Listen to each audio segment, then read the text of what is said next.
네, 시간이 돼서 우리 다 함께 하나님을 예배하도록 하겠습니다. 제가 기도하고 우리 하나님께 나아가도록 하겠습니다. 사랑의 하나님, 이 시간 주님 앞에 나와 예배드리게 하시니 감사합니다.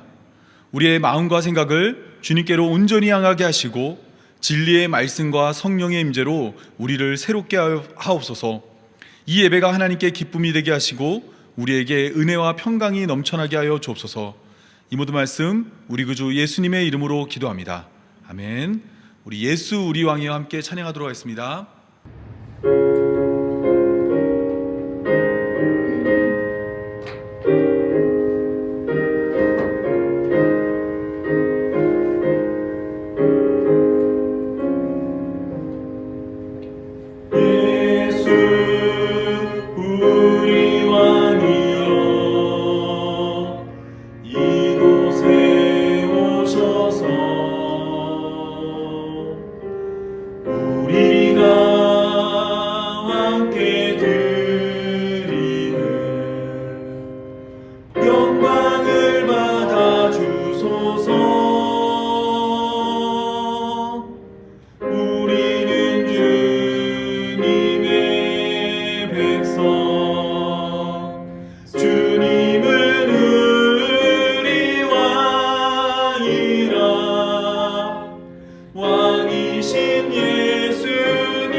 우리 교독문 5번 시편 8편 함께 교독하도록 하겠습니다.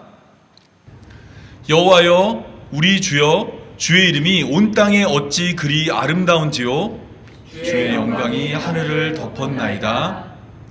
주의 대적으로 말미암아 어린아이들과 젖먹이들의 입으로 권능을 세우시며 이는 원수들과 보복자들의 잠잠하게 하려 하심이니이다. 주의 손가락으로 만드신 주의 하늘과 주께서 베풀어 두신 달과 별을 내가 보니 사람이 무엇이기에 주께서 그를 생각하시며 인자가 무엇이기에 주께서 그를 돌보시나이까. 그를 하나님보다 조금 못하게 하시고 영광과 존귀로 관을 씌우셨나이다. 주의 손으로 만드신 것을 다스리게 하시고 만물을 그의 발 아래 두셨으니 곧 모든 소와 양과 들짐승이며 공중의 새와 바다의 물고기와 바닷길에 다니는 것이니이다. 다 같이 읽겠습니다.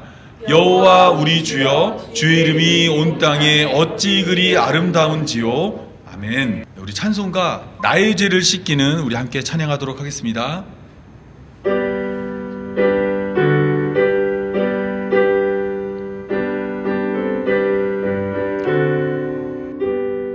나의 죄를 씻기는 예수의 피밖에 없네.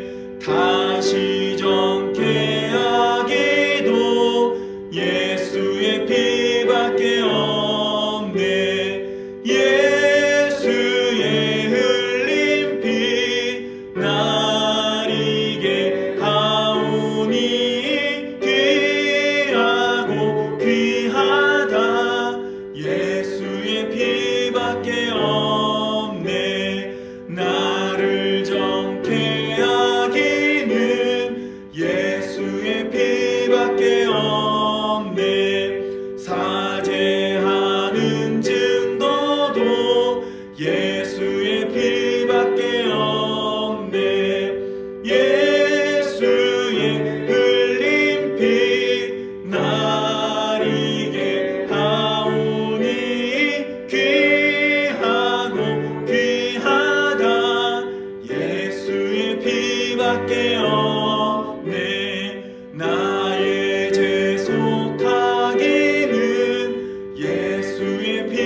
피밖에 없네. 나는 공로 없으니 예수의 피밖에 없네. 예수의 흘린 피 날 이게 하오니 귀하고 귀하다. 예수의 피밖에 없네. 평안함과 소망은 예수의 피밖에 없네. 나의 의는 이것뿐 예수의 피밖에 없네.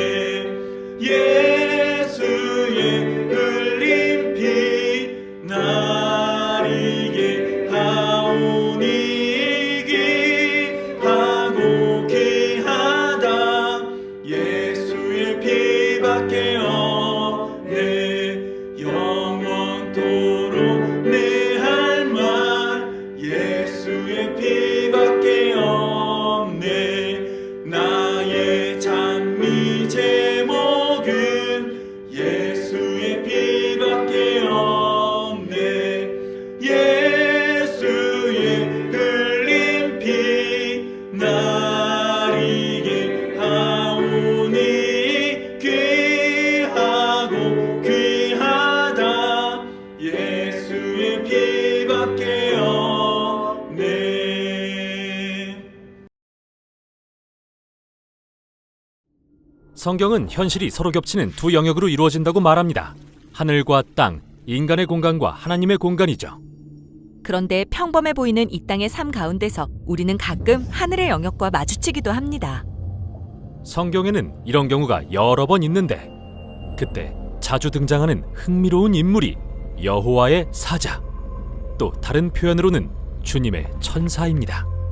지난 영상에서 우리는 천사가 하나님의 임무를 수행하는 영적인 전령이라고 배웠죠. 하지만 주님의 천사는 그냥 천사와는 달라요. 어떻게요? 이 천사는 항상 의도적으로 모호하게 소개되거든요. 주님이 보내신 천사인지 주님 자신이신지 확실하지 않죠. 자세히 말해주세요. 예를 들자면 창세기에 이집트 여종 하갈이 아브라함과 사라에게서 도망가는 장면이 나오는데요. 거기에 이렇게 쓰여 있어요. 여호와의 천사가 하갈을 부르며 말하였다. 그러나 이 천사는 마치 자기가 여호와인 것처럼 내가 너에게 많은 자손을 주겠다 라고 말합니다. 이에 하갈은 당신은 나를 살피시는 하나님이시라고 대답하죠. 이 천사가 바로 하나님이라는 거네요. 그런데 성경은 하나님을 보는 사람은 죽는다고 말하잖아요. 맞아요. 그래서 이런 이야기는 하나님의 역설을 보여준다고 할 수 있어요. 하나님은 인간이 접근할 수 없는 높으신 존재이지만 때로는 우리가 보고 인식할 수 있는 모습으로 나타나시는데 그게 바로 주님의 천사입니다. 눈에 보이는 하나님이 되신 거군요. 네, 하나님과 구별되지만 하나님인 거죠. 이건 하나님의 공간을 엿보았던 선지자들의 이야기와 매우 비슷해요. 이사야, 에스겔, 다니엘처럼요. 이들은 보좌에 앉은 영광스러운 사람 같은 이가 주님이라고 불리는 걸 봤어요. 그 보좌에 앉은 이가 바로 주님의 천사인가요? 맞아요. 이건 유명한 모세와 불붙은 떨기나무 이야기에도 잘 나타나죠. 여호와의 천사가 떨기 가운데서 이는 불꽃으로 그에게 나타났다. 여호와께서 모세가 그것을 보려고 오는 것을 보시고 하나님이 떨기 가운데서 그를 부르셨다. 여기서 떨기 가운데 있는 불은 여호와의 천사, 여호와 그리고 하나님이라고 불리는데요. 나중에 모세는 불붙은 떨기 가운데 있는 분이 바로 구름 기둥과 불 기둥으로 이스라엘을 이집트에서 구해내신 분이라는 걸 깨닫습니다. 그리고 이후에 성막에 거하시는 분이죠. 성막은 하나님의 보좌가 머무는 곳이죠. 맞아요. 주님의 천사는 왕이신 하나님의 영광이 사람의 모습으로 나타난 거예요. 이제 이 사실을 기억하면서 예수님에 관해 이야기해 볼게요. 요한복음의 서두에는 태초에 예수님이 하나님과 함께 계셨고 곧 하나님이셨다고 적혀 있습니다. 하나님과 구별되지만 하나님이시다.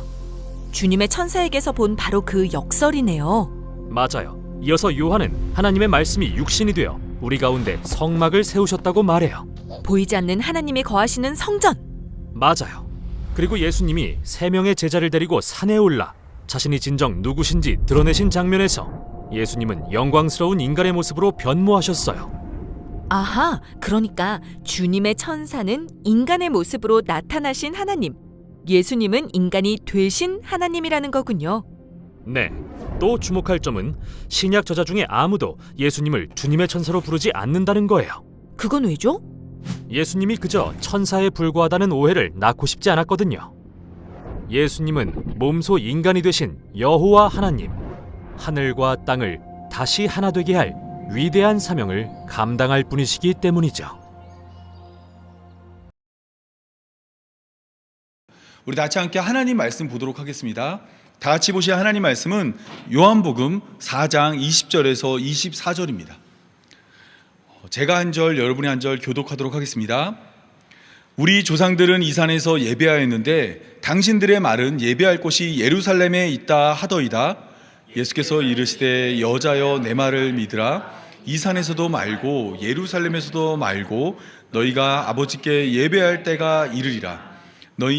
너희는 알지 못하는 것을 예배하고 우리는 아는 것을 예배하노니 이는 구원이 유대인에게서 남이라. 아버지께 참되게 예배하는 자들은 영과 진리로 예배할 때가 오나니 곧 이때라. 아버지께서는 자기에게 이렇게 예배하는 자들을 찾으시니라. 우리 다 같이 읽겠습니다. 하나님은 영이시니 예배하는 자가 영과 진리로 예배할지니라. 아멘.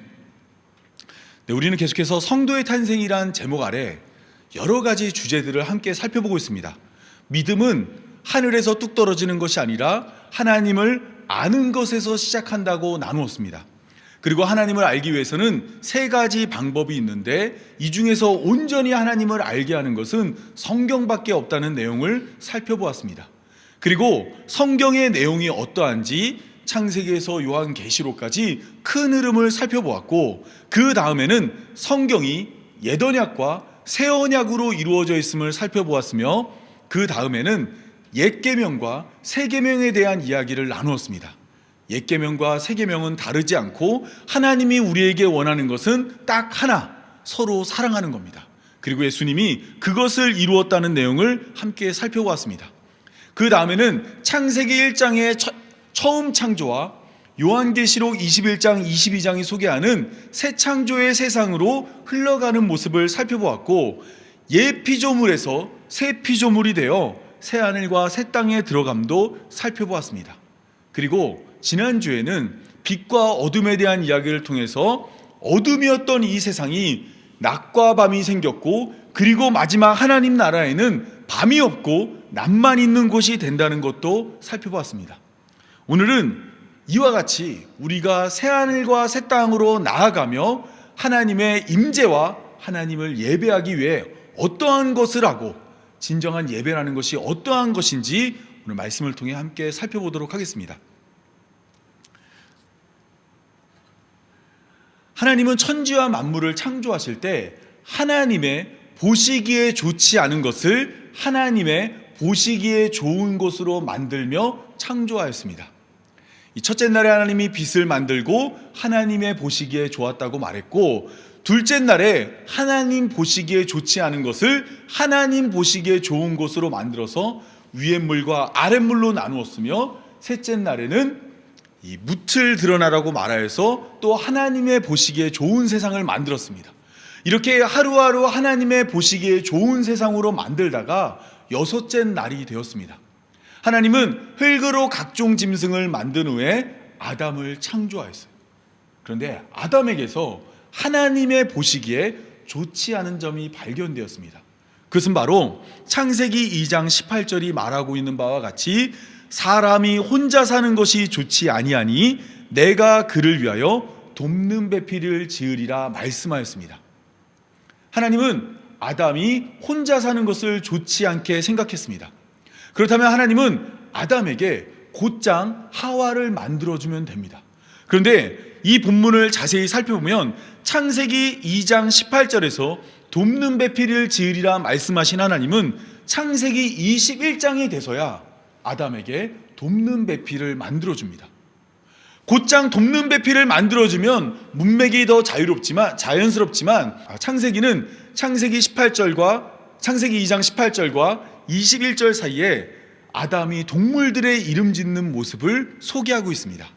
하나님이 흙으로 지은 각종 짐승을 하나하나 데려오면 아담이 그것을 부르는 거예요. 너는 코가 크니까 코끼리. 너 뛰어가는 모습이 토끼는 모습 같으니까 너는 토끼. 이런 식으로 이름을 하나하나 지어줬습니다. 이때 20절은 이렇게 이야기합니다. 아담이 모든 가축과 공중의 새와 들의 모든 짐승에게 이름을 주니라. 아담이 돕는 배필이 없으므로. 지금 이름 짓기가 끝난 후에 오늘 우리 한글 성경은 아담이 돕는 배필이 없으므로 하나님이 하와를 만들어주는 모습을 보여주고 있는데, 사실 히브리어나 영어 성경으로 보면 이 말은 돕는 배필이 없으므로가 아닙니다. NIV 성경은 이렇게 말하고 있는데, For Adam no suitable helper was found. 아담이 그에게 알맞은 적합한 돕는 배필을 찾지 못했다라는 겁니다. 또한 ESV도 마찬가지로 아담이 그의 아내 될 돕는 배필을 찾아야 하는데 그 돕는 배필을 찾지 못했다고 말하고 있습니다. 이는 돕는 배필을 지으리라 말씀하신 하나님이 아담에게 기존에 창조되어진 모든 피조물을 하나씩 데려온 거예요. 그리고 이름을 지어주면서 아담에게 너의 돕는 배필을 찾아보라고 한 것입니다. 그런데 이 세상 가운데는 아담의 돕는 배필이 될 만한 피조물이 하나도 없었습니다. 하나님은 아담이 이것을 깨달았을 때 아담을 잠들게 하시고 그의 갈빗대 하나를 취하여서 여자를 만들어 아담에게 데리고 왔습니다. 이때 아담은 그 여자를 보고 내 뼈 중에 뼈요 살 중에 살이라고 이야기했고, 하나님은 이러한 아담과 하와, 남자와 여자를 바라보며 아담에게 이러한 명령을 합니다. 이러므로 남자가 부모를 떠나 그의 아내와 합하여 둘이 한 몸을 이룰지니라. 이 말씀은 우리가 이미 옛 계명과 새 계명을 나눌 때 살펴본 것처럼 하나님이 인간에게 원하는 단 하나, 그게 뭐라 그랬죠? 내 이웃을 내 몸처럼 사랑하는 것. 하나님은 지금 아담에게 너의 이웃을 너의 몸처럼 사랑하라고 이야기한 겁니다. 이렇게 해서 첫째 날부터 시작된 여섯째 날의 창조가 끝났습니다. 이때 하나님은 이 세상을 바라보시며 이렇게 말씀하십니다. 하나님이 지으신 그 모든 것을 보시니 보시기에 심히 좋았더라. 하나님은 자기가 택한 자가 자신의 이웃을 자기 몸처럼 여기며 하나님이 만드신 공간에서 하나님과 함께 살아갈 것을 보셨을 때 그것을 심히 좋았다고 말하고 있습니다. 하나님이 정말 좋아하는 것은 무엇이냐면 우리가 서로 사랑하면서 하나님이 만든 공간에 하나님과 함께 거하는 겁니다. 하나님이 이것을 심히 좋아하시고 그것을 원하시고 그것을 위해 이 세상을 창조하였습니다. 그런데 이 땅 가운데 하나님의 뜻대로 되지 않는 일이 벌어졌습니다. 아담과 하와가 뱀의 유혹을 받아 선악을 알게 하는 나무의 열매를 먹은 것입니다. 이로 말미암아 아담과 하와는 서로 벌거벗었으나 부끄러워하지 않았는데 이것을 먹고 난 후에 7절에 의하면 그들의 눈이 밝아져 자기들이 벗은 줄 알고 무화과 나뭇잎을 엮어 치마로 삼았다고 말하고 있습니다. 이 말은 무엇이냐면 아담과 하와가 원래는 에덴 동산에서 한 몸처럼 살았는데 선악과를 먹자마자 자신의 이웃을 자신의 몸처럼 여기지 않게 된 것입니다. 어느 정도까지 이들이 갈라지게 됐냐면 하나님이 왜 선악과 먹었느냐라고 말했을 때 아담이 하나님이 내게 주신 저 여자 때문에 내가 먹었습니다라고 말할 정도로 이 둘은 서로 갈라지게 되었습니다. 그리고 난 후에 하나님은 이들을 에덴 동산 밖으로 쫓아냈습니다. 에덴 동산 밖으로 쫓아냈다는 것은 에덴 동산에는 사람이 영생하도록 있는 생명나무 열매가 있어요. 이것을 먹어야만 사람은 영생하는데 그것을 먹지 못해 사람이란 존재는 반드시 죽는 존재가 된 것입니다. 그렇다면 사람은 어떻게 다시 생명나무 열매를 먹고 영생할 수 있는 사람이 될 수 있을까요? 가장 쉬운 방법은 에덴 동산으로 돌아가는 겁니다. 그런데 에덴 동산의 출입구인 에덴 동산의 동편에는 하나님이 천사 구룹과 두루도는 불칼을 두어 죄인은 그곳을 들어오지 못하게 했습니다. 따라서 인간이란 존재는 출입구가 동쪽에 있으니까 서쪽을 향해 나아가 에덴 동산에 들어가서 생명나무를 먹어야 하는데 두루도는 불칼과 천사 그룹으로 인해 그것을 먹을 수 없게 되었고, 이후로부터 인간의 삶은 항상 동쪽으로 가는 모습을 보여주고 있습니다. 에덴 동산 밖으로 쫓겨난 인간들은 하나님과 함께했던 에덴 동산과 멀어지는 동쪽을 택해 계속해서 나아가는데, 그 모습이 가인에게서 나타납니다. 가인이 여호와 앞을 떠나 에덴 동쪽 노 땅에 거주하더니, 이 동생 아벨을 죽인 가인은 에덴 동산 동쪽 땅에 거하면서 아들의 이름으로 성을 쌓았어요. 그리고 홍수 이후에도 사람들이 동쪽으로 가다가 신할 평지를 만나 그들의 이름을 내기 위해서 또 성을 쌓았습니다. 하나님의 나라로 들어갈 생각을 하지 않고 이들은 하나님으로부터 계속해서 멀어지는 선택을 한 것입니다. 하나님은 그럼에도 불구하고 사람이란 존재가 하나님과 함께 할 수 있도록 두 가지 방법을 제시합니다. 첫째는 하나님의 뜻대로 살 때 하나님과 함께 할 수 있다고 가르쳤습니다. 두 번째는 제사를 통해 그의 죄를 덮어 하나님과 함께 할 수 있다 가르쳤습니다. 이러한 내용은 모세 오경을 통해 주어졌던 율법과 제사를 통해 드러납니다. 하나님의 뜻대로 산다는 것은 율법을 따라 사는 것입니다. 율법을 따라 살면 인간이란 존재는 하나님과 다시 함께 할 수 있습니다. 그런데 인간이란 존재가 하나님의 뜻대로 살지 못해 죄를 지었을 때는 다른 동물의 그의 희생으로 그의 죄를 덮어 하나님 앞에 설 수 있습니다. 이것을 제사라고 하는데, 하나님은 이러한 제사를 이 모세 오경 가운데 5개를 주면서 너희가 이것으로 죄를 덮어 하나님께 나오게 하였습니다. 그러면 만약 죄를 지은 사람이 자신의 죄를 덮지 않고 하나님 앞에 그냥 가면 어떻게 될까요? 죽게 됩니다. 제가 요즘에 그 뉴스를 보다 보니까 탄핵 재판이나 헌법 재판소가 나오잖아요.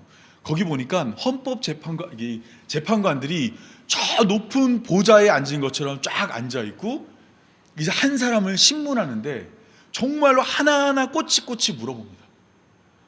하나님이 이와 같이 우리들의 죄를 물어 우리를 반드시 심판하는 자리가 올 텐데, 때문에 죄를 가진 사람은 하나님 앞에 가면 반드시 죽게 됩니다. 이러한 이해 속에 이사야 6장을 보면, 이사야는 하나님의 성전에 갔다가 성전 보좌에 앉으신 하나님을 보게 되었습니다. 하나님을 만나면 여러분은 기쁠 것 같으세요? 무서울 것 같으세요? 네, 다들 지은 죄가 많아서 다들 무서울 수밖에 없죠. 네, 이사야도 마찬가지였습니다. 이사야는 하나님의 영광을 보자마자 화로다 나여 망하게 되었도다. 나는 입술이 부정한 사람이요 나는 입술이 부정한 백성 중에 거주하면서 만군의 여호와이신 왕을 배웠음이로이다라고 이야기했습니다. 지금 이사야는 나는 입술이 부정한 자로 하나님을 봐서 이제 죽게 되었다고 말한 것입니다. 그런데 이번에는 천사 스랍이 제단에 있는 숯불을 가지고 와서 이사야의 입에다가 그 숯불을 댔습니다. 우리 같으면 어땠을까요? 뜨거워 하겠죠. 근데 이렇게 입술을 딱 댄 다음에 뭐라 그러냐면, 보라 이것이 내 입에 대하였으니 내 악이 제하였고 내 죄가 사하여졌느니라. 죄를 진 자는 하나님 앞에 서면 반드시 죽지만, 이와 같이 제사를 치르고 난 그것으로 그의 몸을 덮으면 그의 죄가 사해져 하나님 앞에 설 수 있게 되는 것입니다. 때문에 에덴 동산 밖으로 쫓겨난 하나님의 백성들은 하나님을 만나기 위해서 항상 무엇을 해야 됐을까요? 하나님의 뜻대로 못 사니까 두 가지 방법 중에서 하나님의 뜻대로 못 사니까 항상 제사를 드리는 겁니다. 창세기 4장 3절에서 4절을 보면 에덴 동산 밖으로 쫓겨난 아담과 하와는 가인과 아벨을 낳았는데, 그들은 각각 그들의 직업을 따라서 하나님께 제사를 드렸습니다.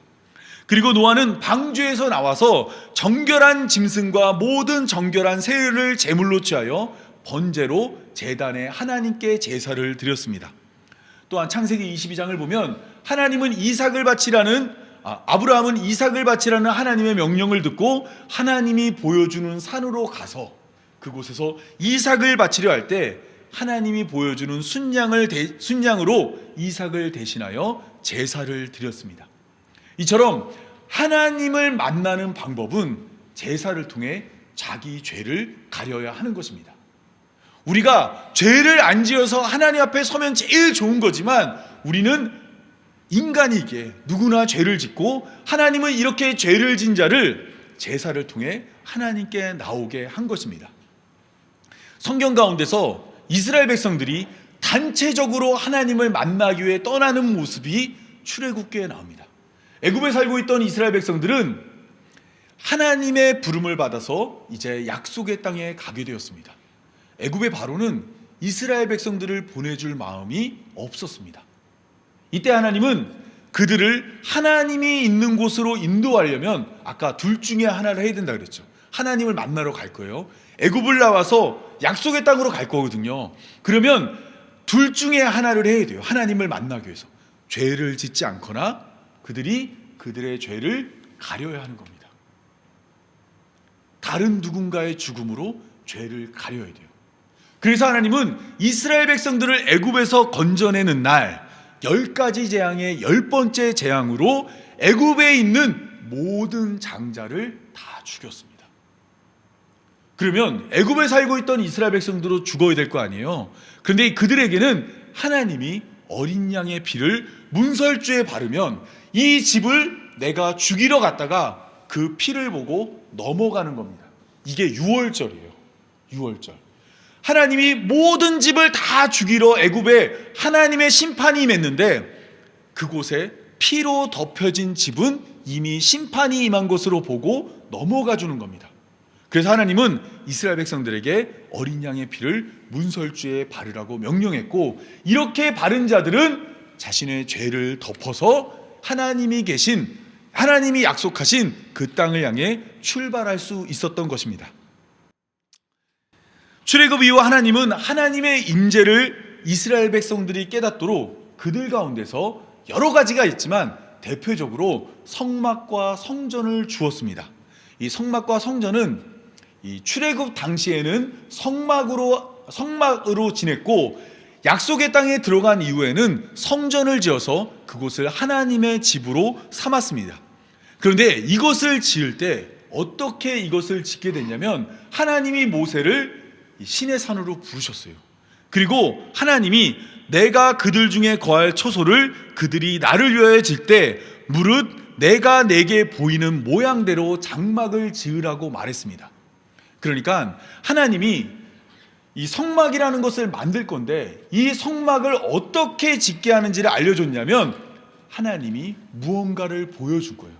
그리고 네가 이것을 보고 이것을 그대로 만들어라고 한 것이 바로 성막입니다.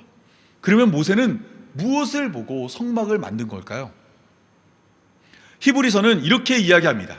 그들이 섬기는 것은 하늘에 있는 것의 모형과 그림자라 모세가 장막을 지으려 할 때에 지시하심을 얻은과 같으니라고 말합니다.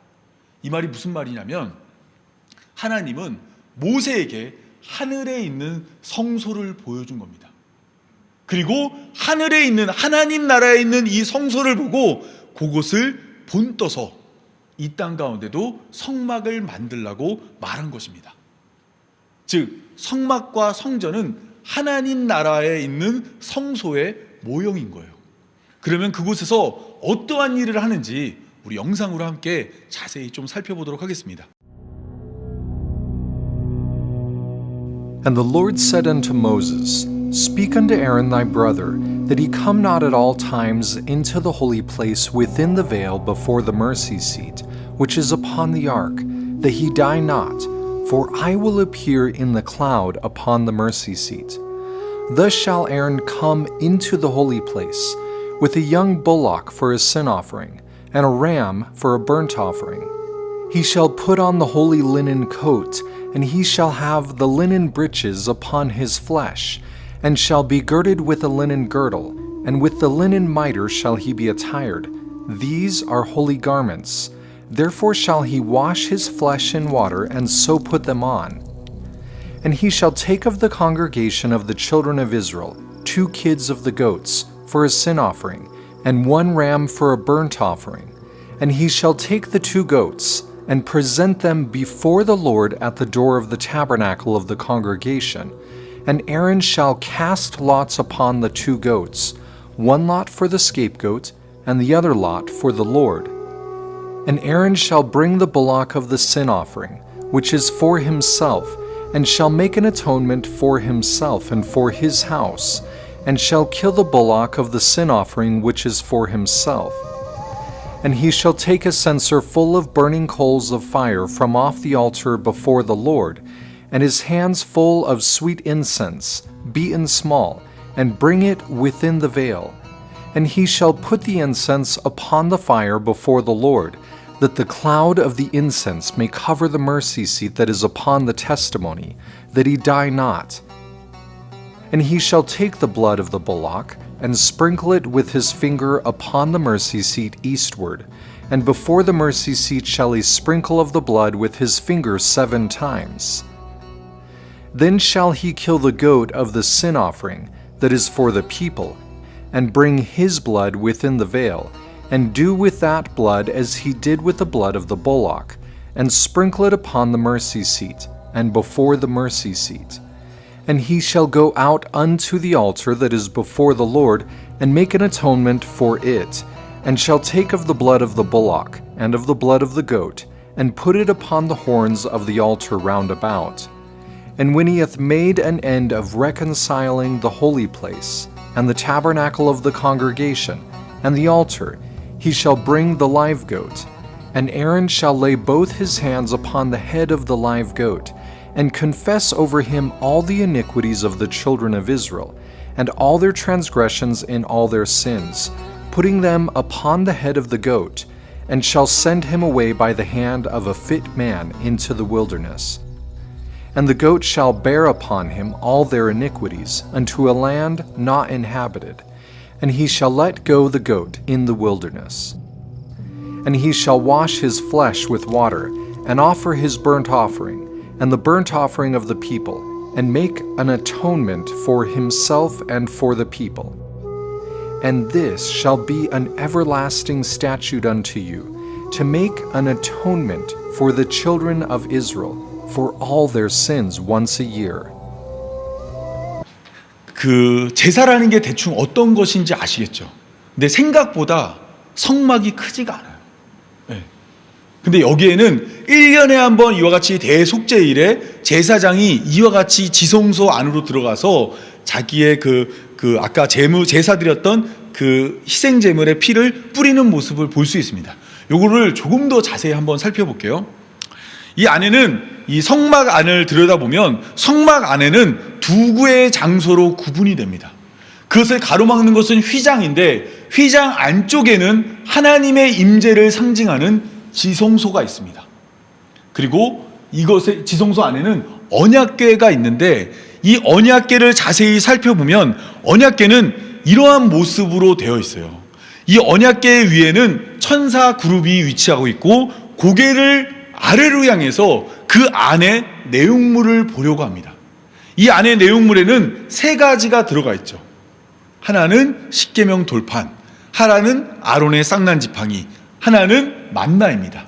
이것들은 출애굽 과정 가운데 이스라엘 백성들이 범죄했던 내용들을 보여주는 것들입니다. 즉 언약궤 안에는 인간의 죄가 3가지 들어가 있고 천사 그룹이 그것을 보고 있습니다. 천사 그룹은 에덴 동산을 지키는 자로 하나님의 이 군대 같은 역할을 하는 자들입니다. 때문에 이들이 이 죄를 보면 공격할 거예요. 그래서 대제사장은 이 아까 말했던 그 희생제물의 피를 가지고 와서 이 언약궤 뚜껑 위에다가 7번 피를 뿌리는 겁니다. 이들의 죄를, 이스라엘의 죄를 피로 덮고 있는 겁니다. 이 언약궤 뚜껑이 혹시 이름이 뭔지 아세요, 여러분? 우리 예전에 이제 시은자라고도 불렀는데 히브리어로 살펴보면 이게 고페르입니다. 고페르 어디서 들어보셨죠? 방주 만들 때 사용했던 나무, 덮는 나무. 즉 여기도 마찬가지로 이 언약궤 이름도 사실은 방주랑 똑같아요. 이름이 아크예요, 영어로도. 그러니까 이 방주의 뚜껑이 인간의 죄를 가려주고 있는 겁니다. 이렇게 됐을 때만 하나님 앞에 나아갈 수 있는 거예요. 그러면 우리가 하나님을 만나기 위해서는 항상 제사를 드리면 되겠죠. 근데 문제가 뭐냐면 우리가 하나님께 제사를 드렸는데 우리는 제사 드리고 나오자마자 어떻게 해요? 또 죄를 짓는 겁니다. 그럼 어떻게 해야 될까요? 또 가서 또 제사를 드리고 나와야 돼요. 제가 예전에 있던 교회에 그 장로님이 주차 관리를 하셨는데 어느 날 찾아오셔서 그랬어요. 자기 이거 못하겠다고. 예배 잘 마치고 나왔는데 말 안 듣는 성도들 때문에 속으로 욕하고 싸우고 이거 안 되겠다고. 은혜가 하나도 안 된다고.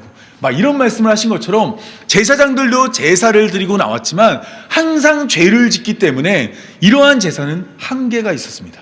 뿐만 아니라 가장 큰 문제는 무엇이냐면 인간이 죄를 졌는데 짐승의 피로 인간의 죄를 가릴 수 없다라는 겁니다. 히브리서 11장 1절에서 4절을 보면 이런 말씀을 하고 있습니다. 율법은 장차 올 좋은 일의 그림자일 뿐이요 차명상이 아니므로 해마다 늘 드리는 같은 제사로 나오는 자들을 언제나 온전하게 할 수가 없대요. 그 이유는 이 제사들에는 해마다 죄를 기억하게 하는 것이지 죄를 없애는 것이 아니라는 겁니다. 황소와 염소의 피를 거기다 뿌릴지라도 인간의 죄를 짐승의 피로 가릴 수가 없는 거예요. 그렇다면 인간이 죄를 지었다면 어떠한 희생제물을 하나님께 드려야 될까요? 인간을 드려져야 하는 것입니다. 사람의 죄를 덮을 수 있는 것은 사람밖에 없습니다. 그래야 죄의 값이 맞는데 사람이 죄를 지었는데 그것을 짐승의 피로 갚는다면 그것은 온전한 값이 지불되지 않는 겁니다. 따라서 구약의 모든 제사들은 죄를 없애는 게 아니에요. 제가 아까 말씀드렸죠. 언약궤 뚜껑 위에 있는 피는 닦는 게 아니에요. 계속해서 그 위에 뿌려서 죄를 덮는 것이지 죄를 사라지게는 못하는 겁니다. 죄를 사라지게 하기 위해서는 반드시 사람의 피가 필요합니다. 때문에 하나님은 우리에게 예수 그리스도를 보내주었습니다. 하나님이 사람이 되어 이 땅에 내려와서 사람이 지은 죄를 사람의 피로 갚아내시는 겁니다. 때문에 히브리서 11장 11절에서 14절은 이렇게 말합니다. 제사장마다 날마다 매일 서서 섬기며 자주 같은 제사를 드리되 이 제사는 언제나 죄를 얻게 하지 못하거니와 오직 그리스도는 죄를 위하여 한 영원한 제사를 드리고 하나님 우편에 앉으사 그 후에 자기 원수들을 자기 발등상이 되게 하실 때까지 기다리시나니 그가 거룩하게 된 자들을 한 번의 제사로 영원히 온전하게 하셨느니라. 예수님께서 사람이 되어서 점도 없고 흠도 없는 삶을 살아서 자신의 죄가 아닌 우리의 죄를 위해 십자가에 달려 죽었습니다. 이로 말미암아 우리의 죄값이 하나님께 온전히 지불된 것입니다. 따라서 우리는 누구를 의지해서 이제 하나님께 나아갈 수 있을까요? 예수님을 통해 하나님께 나아갈 수 있는 것입니다. 바로 그 말씀이 우리가 오늘 본문에서 읽었던 하나님은 영이시니 예배하는 자가 영과 진리로 예배한다는 겁니다. 우리 예전에 개역 한글에는 영과 진리로라는 단어가 신령과 진정으로라는 단어로 번역되었어요. 하나님은 영이시니 예배하는 자가 신령과 진정으로 예배한다라고 하니까 이것이 예배를 드리는 자의 마음가짐인 줄 알았습니다. 그래서 예배를 드릴 때는 신령한 마음과 진정한 마음으로 온전히 하나님께 나의 모든 것을 집중해 쏟아놓으면 하나님이 예배를 받아준다고 생각했어요. 그런데 이것은 요한복음의 문맥 속에서 전혀 요한복음의 문맥과 전혀 다른 말입니다. 이 요한복음은 크게 두 개로 나눌 수 있습니다. 1장부터 12장은 정확히는 2장부터 12장인데 7개의 표적이 소개돼서 이것을 표적의 책이라고 말합니다. 그리고 13장부터 21장까지는 영광의 때를 향해 나아가는, 예수님이 십자가를 나아가는 때라고 해서 영광의 차기라고 불립니다. 여기서 표적의 책을 좀 더 자세히 살펴보면 표적의 책에는 7개의 표적이 뜨문뜨문 기록되어져 있어요. 연속돼서 막 나타나는 것이 아니라 이러한 기적이 나타나고 그 뒤에는 어떠한 내용들이 붙어 있고 그 다음에 다음 표적이 나타납니다. 이때 첫 번째 표적과 두 번째 표적 사이를 살펴보면 첫 번째 표적은 예수님이 가나의 혼인잔치에 참석해서 물이 포도주가 되게 하는 놀라운 기적을 행한 일입니다. 예수님은 어머니와 함께 가나라는 지역에 가서 물이 포도주가 되게 하는 놀라운 기적을 행했습니다. 그 후에 예수님은 예루살렘 성전으로 갔어요. 성전에 갔더니 사람들이 거기서 장사하고 있었습니다. 화가 난 예수님은 그곳을 깨끗하게 정화시킨 다음에 그 성전을 향해서 말합니다. 이 성전을 헐라. 내가 3일 만에 다시 일으키겠다고 말했습니다. 여기서 말하는 3일 만에 다시 일으킨다는 것은 성전된 예수님이 십자가에 달려 죽고 사흘 만에 다시 살아날 것을 말씀하신 것입니다. 그리고 3장으로 넘어가면 예수님은 밤에 찾아온 니고데모와 이야기를 합니다. 이때 니고데모는 예수님을 향해 무엇이라고 말씀하시냐면 예수님은 하나님께서 보내신 선생이라고 고백을 합니다. 그러니까 니고데모가 예수님이 행하신 표적을 보고 예수님께 나왔는데 그는 예수님을 그리스도로 고백하지 않고 예수님을 하나님이 보내신 선생이라고 말을 했습니다. 그러고 난 다음에 요한복음 4장으로 가면 드디어 예수님이 사마리아 여자와 만나 대화를 나눕니다. 이 사마리아 여자와 만나 대화를 나눈 내용을 살펴보면 그 대화의 주제가 너무 빠르게 바뀌고 있습니다. 처음에는 예수님을 만났을 때 예수님은 이 여자에게 물을 달라 그랬어요. 그러면서 이 여자가 물을 주니까 예수님이 내가 주는 물을 마시면 너는 영원히 산다 그랬어요. 주제가 뭐냐면 물이었습니다. 물. 그런데 갑자기 예수님이 이 여자한테 야 가서 내 남편을 데려와라 이렇게 얘기합니다. 남자와 여자의 결혼관계를 얘기하는 겁니다. 그리고 예수님과 대화하던 중에 이 여자가 내가 보니까 당신 선지자인데 우리의 조상들은 예배의 장소가 사마리아 땅에 있다고 하는데 당신들의 조상들은 예배의 장소가 예루살렘에 있다고 합니다. 어디서 예배 드려야 됩니까? 라고 예배의 장소에 대한 질문을 합니다. 그리고 예수님이 예배의 장소에 대한 답을 하니까 이 여자가 예수님을 그리스도로 인정하며 마을로 뛰어 들어가는 모습이 소개됩니다. 이 이야기는 이 첫 번째 표적이라는 이 요한복음 2장 1절부터 이 사마리아 여자를 만나는 요 하나의 꾸러미 안에서 해석이 되어야 됩니다. 왜 그러냐면 예수님이 처음에 만나서 이 여자와 나눴던 대화가 주제가 물이었죠. 예수님은 가나의 혼인잔치에 참석해서 물이 포도주가 되게 하는 놀라운 기적을 행하였습니다. 이때 이 포도주는 예수님의 피를 상징하는 것으로서 이것을 마시는 자는 영원히 목마르지 않습니다. 그 다음에 예수님은 이 여자에게 남편을 데려오라 그랬어요. 너에게 남편이 5이 있었는데 지금 있는 남편도 내 남편이 아니라 그랬어요. 이 이야기는 가나의 혼인잔치에 참석해서 이 혼인잔치를 온전하게 만드시는 분은 예수님밖에 없다라는 이야기가 드러난 배경 가운데서 예수님이 참된 남편으로 그녀에게 소개되고 있는 겁니다. 그리고 이 여자가 예수님께 물어보죠. 어디서 예배드려야 됩니까? 사마리아에서 예배드려야 됩니까? 예루살렘에서 예배드려야 됩니까? 이때 예수님이 뭐라고 말씀하시냐면 이렇게 이야기하십니다. 이 산에서도 말고 예루살렘에서도 말고 너희가 아버지께 예배할 때가 온다고 이야기했습니다. 예수님이 왜 이런 말씀을 하셨을까요? 앞서 예수님이 예루살렘에 가셨을 때 장사하는 자들을 내쫓은 다음에 뭐라고 하셨죠? 이 성전을 헐라. 이제는 예루살렘도 아니에요. 사마리아도 아니에요. 성전에서 예배하는 때가 이제 끝났다라는 말씀을 하고 계시는 겁니다. 그리고 이 여자가 예수님을 뭐라고 고백했죠? 그리스도라고 고백했죠. 근데 아까 니고데모는 뭐라고 고백했어요?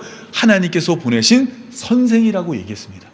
이처럼 이 사마리아 여자가 예수님하고 대화 속에 다양한 주제가 빠르게 바뀌는 이유는 앞에 나와 있던 문맥 속에서 해결되었던 것들을 배경으로 빠르게 복음이 전파되는 모습을 보여주고 있는 겁니다. 이러한 배경 가운데서 오늘 우리는 예배를 어떻게 드려야 되는지에 대한 내용을 조금 더 한번 자세히 살펴보도록 하겠습니다. 이 여자는 사마리아인지 예루살렘인지 물었어요. 이게 왜 중요했냐면 북이스라엘과 남유다로 이 두 개의 나라로 나뉘어졌을 때 북이스라엘 사람들은 이 사마리아 베델 쪽에서 예배를 드렸습니다. 그리심산에서 예배를 드렸어요. 그런데 왜 그렇게 예배를 드리게 했냐면 자꾸 북이스라엘 사람들이 예배를 드리기 위해서 예루살렘에 내려갔기 때문입니다. 이때부터 북이스라엘과 남유다의 백성들은 예배의 장소가 두 개로 나뉘어졌고 서로가 진짜 예배의 장소라고 이야기하면서 다투고 있었습니다. 이 여자도 이러한 마음, 이 사마리아 여자도 어디가 진정한 예배의 장소인지 알고 싶어하는 마음에 선지자 같은 예수님을 보았을 때 예수님께 물어본 겁니다. 예수님, 내가 어디서 예배 드려야 됩니까? 이때 예수님의 대답은 장소가 아니라 때로 대답을 하십니다. 이 산에서도 말고 예루살렘에서도 말고 너희가 아버지께 예배할 때가 온다는 겁니다. 그 이유는 아버지께 참되게 예배하는 자들은 영과 진리로 예배할 때가 오나니 곧 이때라고 얘기했어요. 여기서 말하는 이때는 사마리아 여자가 예수님을 만난 때보다는 예수님이 이 땅에 오셔서 십자가를 지는 때로 나타납니다. 오늘 시간이 없어서 제가 여기에 넣지는 않았지만 요한복음 13장 1절을 보면 예수님이 자기가 영광 받으실 때가 이른 줄 아시고 자기 곁에 있는 사람들을 사랑하시되 끝까지 사랑했다는 말이 나옵니다. 이때부터 예수님이 십자가를 향해서 걸어가거든요. 그러니까 요한복음에서 말하고 있는 때는 예수님이 십자가를 지는 때입니다. 즉 예수님이 십자가를 지는 때가 오는데 그때는 영과 진리로 하나님을 예배할 수 있다고 말했습니다. 그리고 하나님은 영이시니 예배하는 자가 영과 진리로 예배한다 그랬습니다. 그러면 영과 진리는 신령과 진정이 아니에요. 마음가짐이 아니에요. 어떠한 도구입니다. 도구. 무언가를 통해서 하나님께 예배하는 겁니다. 그러면 영은 무엇이고 진리는 무엇일까요? 요한복음 안에서 영은 바로 성령입니다. 예수님은 요한복음 20장 22절에서 십자가에서 부활한 후에 제자들을 만나 이렇게 행동하십니다. 이 말씀을 하시고 그들을 향하사 숨을 내쉬며 이르시되 성령을 받으라. 이게 바로 영이에요. 영. 하나님께 예배하는 자는 성령으로 예배하는 겁니다. 요한복음 안에서 성령의 역할은 예수님이 그리스도이심을 깨닫게 하는 역할이에요. 이러한 깨달음을 바탕으로 하나님을 예배해야 된다 말한 것입니다. 그러면 영과 진리에서 진리는 뭘까요? 네, 요한복음 14장 6절은 이렇게 얘기합니다. 내가 길이요 진리요 생명이니. 예수님이 길이시고 진리시고 생명이라 말하며 나로 말미암지 않고는 아버지께로 올 자가 한 명도 없다고 말씀하십니다. 즉 이 말씀은 무엇이냐면 우리가 하나님께 나아갈 때 이전에는 짐승의 제물을 가지고 하나님께 나아갔다면 그것으로 우리의 죄를 없애지 못하고 죄진 것을 기억만 하게 하니까 이제는 예수님이라는 제물을 통해 하나님께 나오라고 말하고 있는 것입니다. 따라서 우리가 영과 진리로 하나님을 예배한다는 건 무엇이냐면 성령과 예수님을 통해 하나님을 예배한다는 것을 말하고 있는 것입니다. 우리가 이미 살펴본 베드로전서 2장 9절 말씀에는 우리를 하나님이 왕같은 제사장으로 불렀다고 합니다. 하나님이 우리를 왕같은 제사장으로 불렀다는 것은 굉장히 놀라운 말이지만 제사장도 제물이 없이는 하나님 앞에 설 수가 없습니다. 우리가 제사장일지라도 우리는 반드시 제물을 가지고 하나님께 나아가야 합니다. 그러면 우리가 가지고 나가야 될 제물은 무엇일까요? 에베소서 5장 2절은 이렇게 말합니다. 그리스도께서 너희를 사랑하신 것 같이 너희도 사랑 가운데 행하라. 그는 우리를 위하여 자신을 버리사 향기로운 제물과 희생 제물로 하나님께 드리셨느니라 라고 이야기합니다. 예수님이 우리의 희생 제물이 되어 주신 것입니다. 또한 우리가 이미 여러 번 살펴봤던 로마서 5장 8절을 보면 우리가 아직 죄인 되었을 때 그리스도께서 우리를 위하여 죽으심으로 하나님께서 우리에 대한 자기의 사랑을 확증하셨다는 말씀을 한 뒤에 이러한 말을 하고 있습니다. 이제 우리가 그의 피로 말미암아 의롭다 하심을 받았으니 더욱 그로 말미암아 진노하심에서 구원을 받은 것이라. 우리는 하나님 앞에 우리가 그대로 서면 하나님의 진노를 온몸으로 받아내야 합니다. 우리는 하나님 앞에 죄를 몇 개 졌을까요? 수도 없이 졌겠죠. 그 모든 것의 건건별로 하나님이 우리를 심판하실 거예요. 이때 죄의 값은 사망입니다. 우리는 반드시 죽을 수밖에 없습니다. 그런데 예수님께서 십자가에서 피를 흘리시고 그 피를 우리에게 부어 주었습니다. 죽어야 될 우리가 예수의 피로 감싸짐으로 말미암아 하나님 앞에 섰을 때 우리는 우리의 죄를 덮어 하나님 앞에 설 수 있게 되는 것입니다. 때문에 히브리서 10장 19절은 이렇게 말합니다. 형제들아, 우리가 예수의 피를 힘입어 성소에 들어갈 담력을 얻었다고 말합니다. 우리가 지난번에 그날이 도적같이 오지 않는다 그랬죠. 우리 성도들에게는. 우리는 그날이 왔을 때 하나님을 기뻐하며 맞을 수 있습니다. 왜냐하면 우리의 죄가 이미 예수 그리스도의 피로 덮어 가려졌기 때문입니다. 이것이 없는 자들은 하나님을 만날 때 두려워할 수밖에 없어요. 무서워할 수밖에 없어요. 그러나 우리는 이미 예수님의 피로 말미암아 우리의 죄가 덮어진 자로서 하나님이 오시는 날 그 성소에 우리의 두 발로 담대함을 얻어 걸어갈 수 있는 용기를 가지게 된 것입니다. 종종 사람들이 저한테 성경에서 제일 좋아하는 구절이 뭔지 가끔 물어봅니다. 그러면 저는 여지없이 얘기하는 게 요한일서 2장 1절이라고 이야기해요.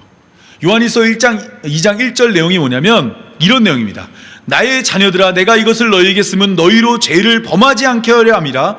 만일 누가 죄를 범하여도 아버지 앞에서 우리에게 대언자가 있으니 곧 의로우신 예수 그리스도라. 우리는 이 그림에서 보여지는 것처럼 마지막 날 다 하나님 앞에 설 것입니다. 그리고 하나님의 뜻 앞에서 우리는 낱낱이 우리의 모든 인생을 하나하나 고발당할 거예요. 마귀가 우리 어렸을 때부터 지금까지 그리고 앞으로 행할 모든 죄를 하나님께 다 고소할 겁니다. 우리는 한 명도 그 앞에서 고개 들 수 없을 만큼 부끄러운 상태를 만들 겁니다. 여러분, 이때 우리가 고개 숙여 좌절하고 있을 때 요한일서 2장 1절은 우리에게 이렇게 말합니다. 우리가 죄를 져도 우리에게 대언자가 있으니, 대신 말해주는 분이 있으니 예수님이 계시다고 이야기합니다. 예수님이 뭐라 그랬을까요? 아니, 우리 나중교회 성도들은 죄 안 졌어, 이게 아니에요. 이 나중교회 성도, 모든 성도는 죄인이 틀림없습니다. 그런데 그들의 죄값은 내가 십자가에서 대신 지불했습니다. 그들의 죄값이 이미 지불되었으니 하나님 나라로 인도하여 주옵소서라고 이야기하실 것입니다. 여러분, 우리는 이러한 것을 바탕으로 하나님을 예배하는 자가 되어야 합니다. 여러분, 아까 얘기한 것처럼 그 성소라는 것은, 성막과 성전이라는 것은 어떠한 곳이라고 그랬죠? 하늘의 성소를 본떠서 만든 것입니다. 예수님은 그것을 헐고 자기 몸으로 다시 성전을 세웠습니다. 그리고 우리로 하여금 하나님을 예배할 때 영과 진리로 예배하라 그랬습니다. 이 말이 무슨 말이냐면 우리의 이 예배는 하나님 나라를 맛보고 누리는 예배라는 겁니다. 예수님을 통해 우리가 하나님을 만나고 하나님 나라에서 누리고 겪고 배워야 될 것들을 오늘 이곳에서 배우고 누리고 겪으라고 오늘 이렇게 교회를 만드시고 오늘 이와 같이 예배를 드리게 하신 것입니다. 하나님 나라 가면 우리는 기도하는 것처럼 하나님과 대화할 거고, 또한 그곳에서 우리를 구원하심을 감사하며 하나님을 찬양할 겁니다. 뿐만 아니라 우리는 모든 자가 예수님처럼 내 이웃을 내 몸처럼 사랑하겠죠. 이것을 바로 이 교회에서 해야 되는 겁니다. 예배가 바로 그러한 장소가 되고 그러한 일을 하는 곳이 되어야 하는 것입니다. 서로를 헐뜯거나 서로를 미워하거나 시기하는 것이 아니라 서로에게 예수님의 사랑으로 더 베풀고 더 사랑하며 이 예배가 하나님 나라를 누리는 예배가 되기를 간절히 소망합니다. 제가 기도함으로 오늘 말씀 맺도록 하겠습니다. 하나님 아버지, 오늘 우리가 예배의 자리에 나와 하나님을 찬양하고 경배할 수 있음에 감사합니다. 예수님을 의지하여 영과 진리로 하나님께 나아갑니다. 예수님이 우리의 길이요 진리요 생명이심을 믿습니다. 예수님을 통해 우리가 하나님께 나아가며 예수님 안에서 하나님 나라 누리기를 원합니다. 예수님이 우리를 사랑하신 것처럼 서로 사랑하여 한 몸 되는 삶이 되길 원합니다. 우리의 예배를 하나님 나라가 되게 하시고 우리의 예배로 하나님 나라를 이루게 하여 주옵소서. 이 모든 말씀 우리 구주 예수님의 이름으로 기도합니다. 아멘.